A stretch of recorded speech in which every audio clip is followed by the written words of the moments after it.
So once again, we find ourselves waiting for another rematch between the undefeated WBC and lineal heavyweight champion of the world, Tyson Fury, against the ex-champion and probably the fighter with the most powerful straight right hand punch in all of boxing history, Deontay Wilder.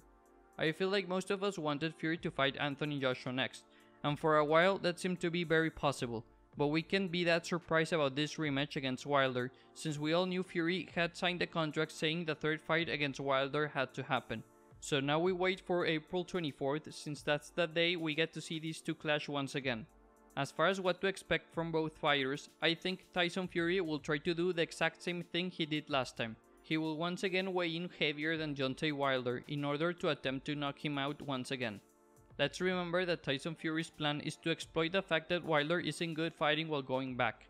Deontay Wilder only knows how to fight going forward, trying to get that one right hand in to knock his opponent out. Wilder isn't good at fighting on the back foot. He doesn't know how to handle pressure that well. Knowing all of these things, Fury decided to pressure him non-stop the second fight, and as we all know, that went very well for Fury. It would only make sense for Fury to do the exact same thing this time around. However, with new trainers and what we would think is a new mentality for this fight, Deontay Wilder must have made some changes to his style and game plan. Wilder should know what he lacked in that previous fight, and I would expect him to have trained in order to improve on that. I expect Wilder to try and beat Tyson Fury to the pressure. I think Wilder will try and pressure Fury before Fury pressures him. Wilder will try to establish himself as the attacker from the very beginning since that's what he's good at, but if he can do that, then he will have to fight on the back foot. So I expect Wilder to at least be somewhat better at fighting going backwards. With over a year off since the last fight, I expect Wilder to have trained a lot in regards to fighting defensively. But it's hard to change a fighter's whole style in just a year. The whole thing with Wilder's career was that he always only needed to land one perfect punch in order to have the fight turn in his favor. That means that Deontay Wilder usually had 12 rounds to try and land that one punch. And until Tyson Fury, Deontay Wilder always found that perfect punch sooner rather than later. As Deontay Wilder said, his opponents need to fight perfectly for 12 rounds to beat him, and he only needs to be perfect for 1 second to land that perfect right hand that sends his opponents to sleep. Tyson Fury knows this. That's why he knew he couldn't give Deontay Wilder time to land that perfect punch. Tyson Fury knows that the longer the fight lasts, the more likely it is for Wilder to connect his KO punch. So Fury's answers to Wilder was, I won't give you time to try and land your perfect punch, instead I'll knock you out before you even have the chance to knock me out. And I expect the same game plan for Fury this time around. However, I do expect Wilder to be in more of a rush to get the knockout as well. Sometimes Wilder would take his sweet time fighting and would get his knockout win in the later rounds of fights. We saw how Wilder lost pretty much every single round in his rematch against Luis King Kong Ortiz. But then in the 7th round, Wilder landed that one punch that gave him the win. Well, this time Wilder can't take his sweet time waiting for the opportunity to land his perfect punch. He can't wait around because he knows that Tyson Fury will come out guns blazing trying to knock him out straight away. Wilder's strategy can't be to outbox Tyson Fury for a few rounds and then try to land his KO punch. That won't work, because Tyson Fury is way better in terms of technique in comparison to Wilder.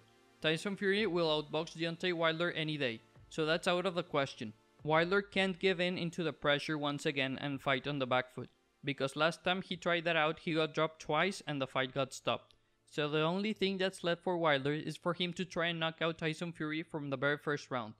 So after all of these things I mentioned, I think it's pretty clear why Tyson Fury is a favorite to win the fight. He already did it once and it seems very likely that he will do it again. But we can't deny that there's always a risk of Wilder finding that one perfect punch that drops Tyson Fury. Wilder found that punch twice in the first fight, but it might have been a little too late. That's why Wilder needs to find that punch earlier in this third fight if he wants to have any chance of winning. If Wilder drops Fury late in the rounds, it's very likely Fury will stand up and just win on points. Fury already stood up twice from Wilder's punches, so it isn't crazy to think that Fury could stand up from being dropped by Wilder once again.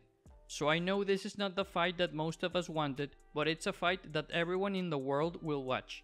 When you have heavyweights as good as Fury and Wilder, it's obvious that at least one of them will go down at some point, and we all love to see knockdowns and knockouts.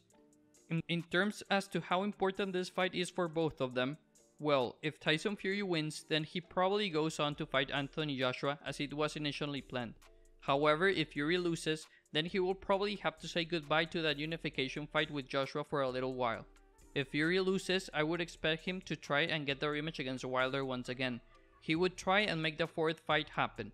However, if that's the case, then Deontay Wilder could simply say no and move on to bigger fights. So if Deontay Wilder wins, then he either gets the fourth fight against Fury, or he could try and get the fight against Anthony Joshua for all the belts. But if Deontay Wilder loses once again, then it will be pretty much up to him as to what comes next in his career. Sometimes fighters that thought they were the best in the world get really depressed after they realize that there's someone better than them. If Wilder can't beat Fury this time, then it will be interesting to see how he approaches his career later on. So if Wilder loses, he would pretty much be left with only two options. He could either retire or fight top contenders for a while. If Wilder wanted, he could have really big and important fights against people like Dillian Whyte and Andy Ruiz Jr. So even if he loses, he gets big money fights either way. But he can say goodbye to the biggest money fight of all against Anthony Joshua for a while.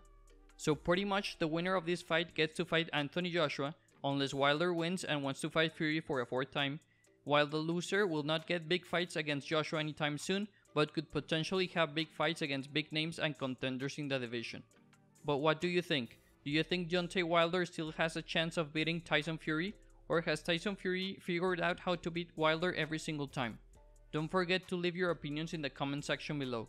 And remember to like the video, subscribe to the channel, and click on the notifications bell. Thanks for watching, I'll see you in the next video, goodbye.